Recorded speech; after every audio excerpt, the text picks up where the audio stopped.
নমস্কাৰ বন্ধু বান্ধৱীসকল, আপোনালোকক স্বাগতম জনাইছোঁ আমাৰ চেনেল আসাম জব এণ্ড কেৰিয়াৰলৈ। যদি আপোনালোকক ভিডিঅ'টো ভাল লাগে তেনেহ'লে আপোনালোকে লাইক এণ্ড ছাবস্ক্ৰাইব কৰি আমাক উৎসাহিত কৰিব নাপাহৰিব। তেনেহ'লে বলক বন্ধুসকল, আজিৰ এই ভিডিঅ'টো আমি আৰম্ভ কৰোঁ।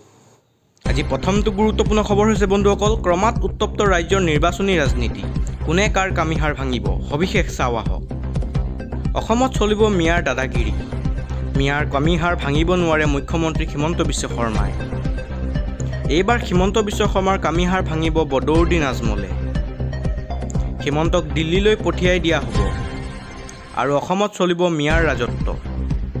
বদৰুদ্দিন আজমলৰ এই হুংকাৰ। বন্ধুসকল, আজি দ্বিতীয়টো গুৰুত্বপূৰ্ণ খবৰ হৈছে বটল গেলনত কিনিব নোৱাৰিব পেট্ৰল আৰু ডিজেল। BNSৰ 285 ধাৰাত ৰুজু হ'ব গোচৰ। বটল গেলনত কোনেও কিনিব নোৱাৰিব পেট্ৰল আৰু ডিজেল। সমগ্ৰ অসমজুৰি বলবৎ কঠোৰ নিয়ম উলংঘা কৰিলে BNSৰ অধীনত বিহা হ'ব কঠোৰ শাস্তি। হাজাৰ হাজাৰ টকাৰ জৰিমনাৰ লগতে হ'ব পাৰে জেল।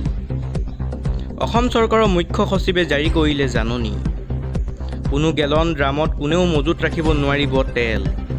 BNSৰ 285 ধাৰাত দোষী সাব্যস্ত হ'ব নিয়ম উলংঘাকাৰী। পেট্ৰলিয়াম আইন 1938ৰ অধীনত প্ৰদান কৰা হ'ব শাস্তি। অসমত নাটনি হোৱা নাই পেট্ৰল আৰু ডিজেলৰ। 4টা তেল শোধনাগাৰৰ 73% মহিলাৰ ৰাহি অসমত। বন্ধুসকল, আজি তৃতীয়টো বিগ ব্ৰেকিং নিউজ আছে, সাৱধান, বতৰে ল'ব পাৰে ৰুদ্ৰ ৰূপ। 21খনকৈ জিলালৈ এতিয়ালৈকে এলাৰ্ট জাৰি কৰা হৈছে। সাৱধান, যিকোনো মুহূৰ্তত বতৰে ল'ব পাৰে কাল ৰূপ। ৰাজ্যৰ 21খনকৈ জিলাত বতৰ বিজ্ঞান কেন্দ্ৰৰ এলাৰ্ট জাৰি কৰা হৈছে। বিগত কেইবাদিনৰ পৰা ভিন্ন প্ৰান্তত বতৰে লৈছে ৰুদ্ৰ ৰূপ। বিগত কেইবাদিনো ৰাজ্যৰ প্ৰান্তে প্ৰান্তে প্ৰবল বৰষুণ, শিলাবৃষ্টি আৰু ধুমুহা। ৰাজ্যৰ কেইবাটাও প্ৰান্তত বহু পৰিয়ালৰ বাসগৃহ বিধ্বস্ত হৈছে আৰু হাহাকাৰ অৱস্থাৰ পৰিণত হৈছে। অনাগত কেইবাদিনলৈ ৰাজ্যত বতৰে কালৰূপ লোৱাৰ সম্ভাৱনা আছে। আজিৰ দিনটোত ৰাজ্যৰ কেইবাখনো জিলালৈ এলাৰ্ট জাৰি কৰিছে বতৰ বিজ্ঞান কেন্দ্ৰই।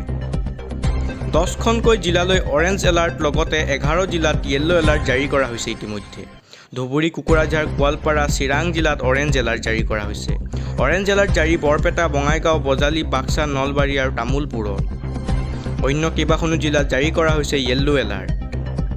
য়েল্লো এলাৰ্ট জাৰি কামৰূপ, দৰং, ওদালগুৰি, পশ্চিম কাৰ্বি আংলং, ডিমা হাছাও, কাছাৰ, শ্ৰীভূমি, কাৰ্বি আংলঙত য়েল্লো এলাৰ্ট জাৰি কৰা হৈছে। য়েল্লো এলাৰ্ট জাৰি হাইলাকান্দি, লখিমপুৰ আৰু ধেমাজিত। বন্ধুসকল, আজি পৰৱৰ্তীটো গুৰুত্বপূৰ্ণ খবৰ হৈছে বিজেপি হাৰিলে অসমীয়া লোকসকল শান্তিত থাকিব নোৱাৰে। এই কথা কৈছে হিমন্ত বিশ্ব শৰ্মাই। বিজেপি চৰকাৰ গ'লেই অসমত চলিব মিয়াৰ দপদপনি।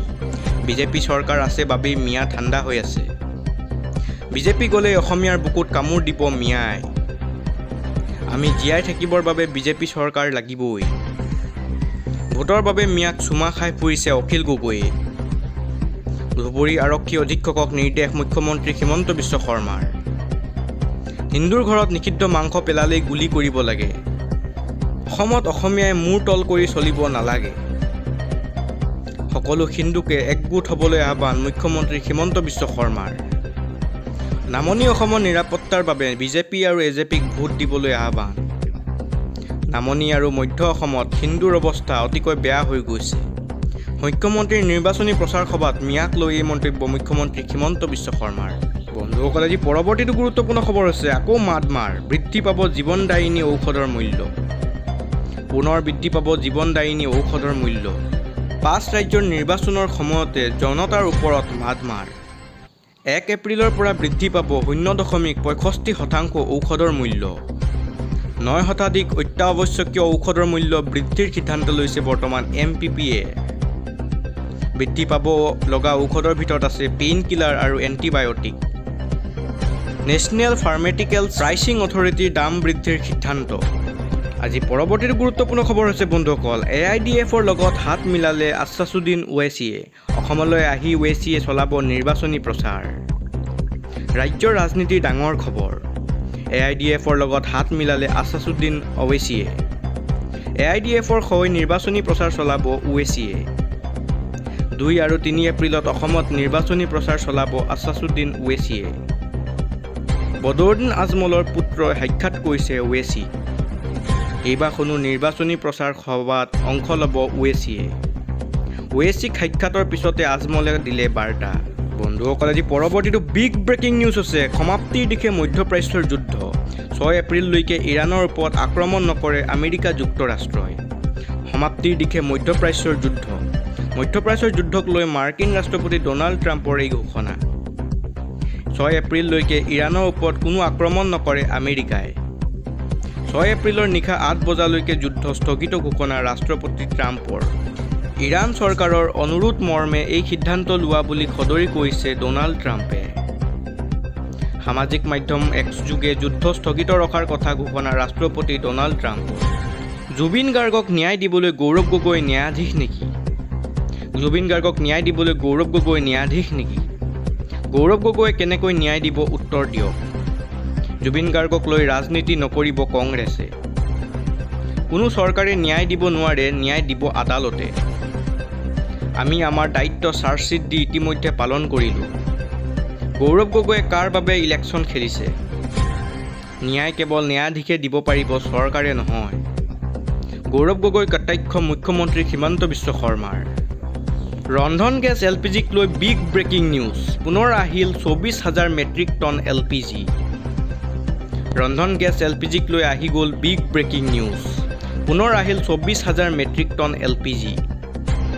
হৰমুজৰ পৰা আহি বিশাখাপট্টনমৰ বন্দৰত উপস্থিত গেছ পৰিবাহী জাহাজ BW বিৰ্চ। 24,000 মেট্ৰিক টন ৰন্ধন গেছ লৈ অনা হৈছে এই বিশাল জাহাজত। ইতিমধ্যে আন 2 জাহাজ লুপিনাছ আৰু AI উইকিৰ উপস্থিত হৈছে বন্দৰত। আন কেইবাখনো গেছ পৰিবাহী জাহাজ 2 এদিনতে উপস্থিত হ'ব ভাৰতত। দেশত নাটনি নহয় ৰন্ধন গেছৰ। বন্ধুসকল আজি পৰৱৰ্তীটো গুৰুত্বপূৰ্ণ খবৰ আছে। আজিৰে পৰা আৰম্ভ IPL, red army versus orange army. আজিৰে পৰা আৰম্ভ IPL। আজি মুখামুখি হ'ব RCB বনাব SRH।